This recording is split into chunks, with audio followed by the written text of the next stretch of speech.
momentico, porque hay que empezar. Ya, bueno. ¿Qué importancia considera usted que tuvo y tiene la corriente de análisis para los estudios históricos? La importancia de la Escuela de los Anales consiste en que introdujo una nueva forma de hacer historia en el mundo occidental.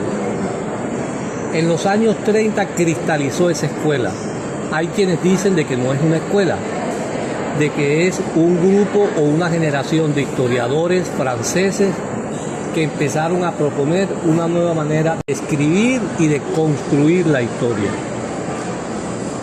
Durante el siglo XIX y el primer tercio del siglo XX, en las universidades francesas estaba instalado el positivismo historiográfico, que es una corriente historiográfica. El positivismo es una línea historiográfica que tenía como fin la construcción de un relato histórico verídico. Es decir, a la historia positivista lo que le interesaba era la verdad histórica, la verdad objetiva. Ese planteamiento que implicaba que el historiador, en el ejercicio de construir el relato histórico, tenía que abstenerse, es decir, suprimir su subjetividad para lograr construir una objetividad histórica. ¿Qué le garantizaba al historiador esa verdad o esa objetividad histórica? Los documentos. El historiador construye el relato y ese relato va a estar amparado en una base documental, pero no cualquier tipo de documento, sino documentos oficiales, documentos ligados a la vida oficial y al Estado. Otro tipo de documento que no venga de las entrañas del Estado y de la oficialidad no era posible porque no garantizaba la objetividad en el discurso histórico. Esa objetividad es lo que se conoce como neutralidad valorativa. Es decir, si yo estoy escribiendo un escrito, una investigación histórica, si yo estoy construyendo un relato histórico, yo hago la investigación de archivo y para que lo que yo diga sea verdad, yo tengo que criticar el documento. Es lo que se conoce metodológicamente como crítica de las fuentes. Fueron los positivistas los que inventaron la crítica al documento, para ver que el documento no fuera falso, para verificar que lo que diga el documento sea cierto, ¿verdad? En los años 30 hay una especie de transformación que afecta a las ciencias sociales. ¿Por qué?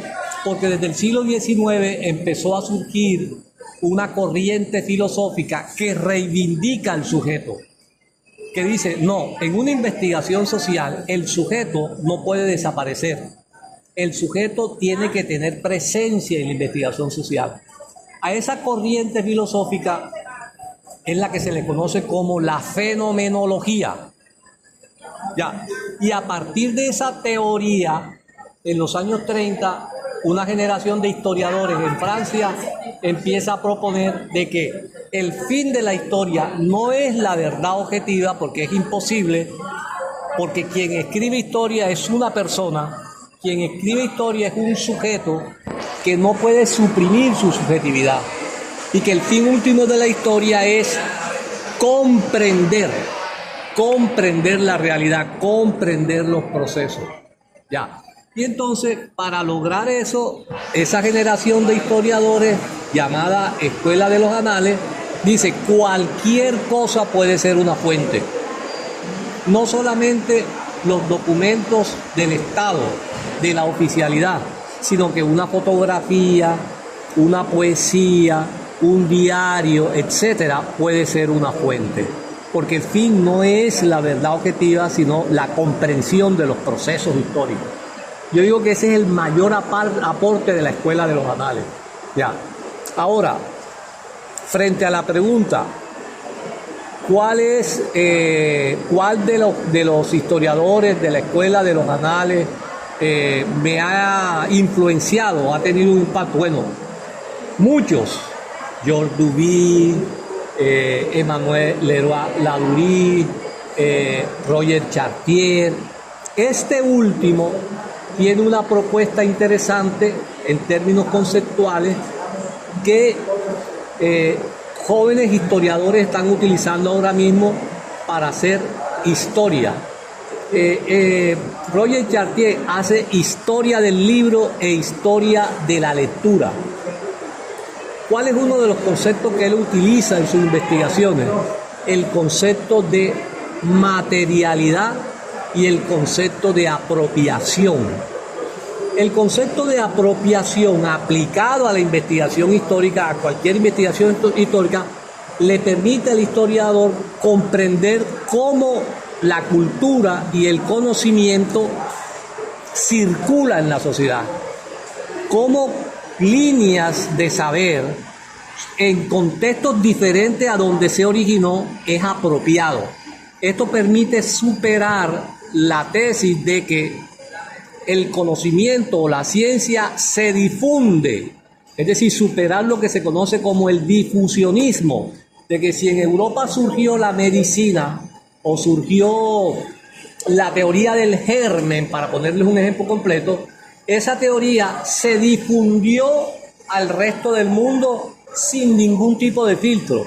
El concepto de apropiación de Roger Chartier permite superar esa creencia. No, en las sociedades, los saberes, la cultura se apropia. ¿Qué significa eso? Que las personas, las comunidades se apropian de saberes que vienen de centros metropolitanos y lo adaptan a circunstancias. Por eso es que vamos a encontrar a principios de siglo que hay teóricos, o para ponerles un caso en concreto, hay médicos que en su estructura mental está la teoría del germen, pero también está la teoría miasmática. Les explico. La teoría miasmática era una teoría que explicaba que las enfermedades eran producto de los miasmas. Y la teoría del germen dice, no son los miasmas no existen. Existe un mundo microscópico que no lo vemos, pero que existe.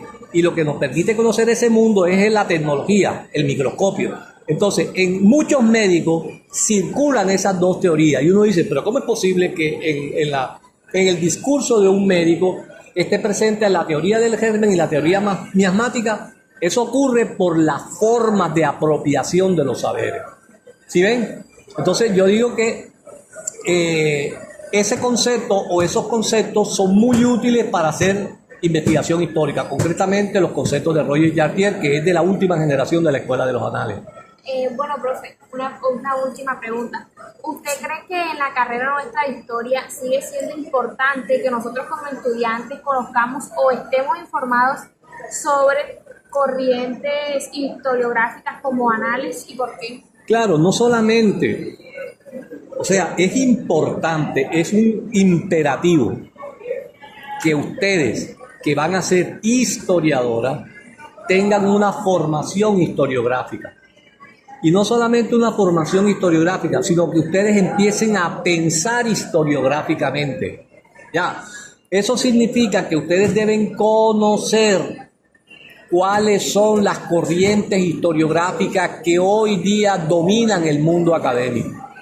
No solamente que conozcan la historiografía de la Escuela de los Anales y su influencia en el mundo occidental, sino que conozcan otras historiografías. Por ejemplo, la corriente historiográfica de los estudios subalternos. Tienen que conocer eso. Un historiador que no conozca cuáles son las matrices historiográficas que existen actualmente en el mundo académico, es un historiador que tiene dificultades para hacer investigación y para comprender los procesos.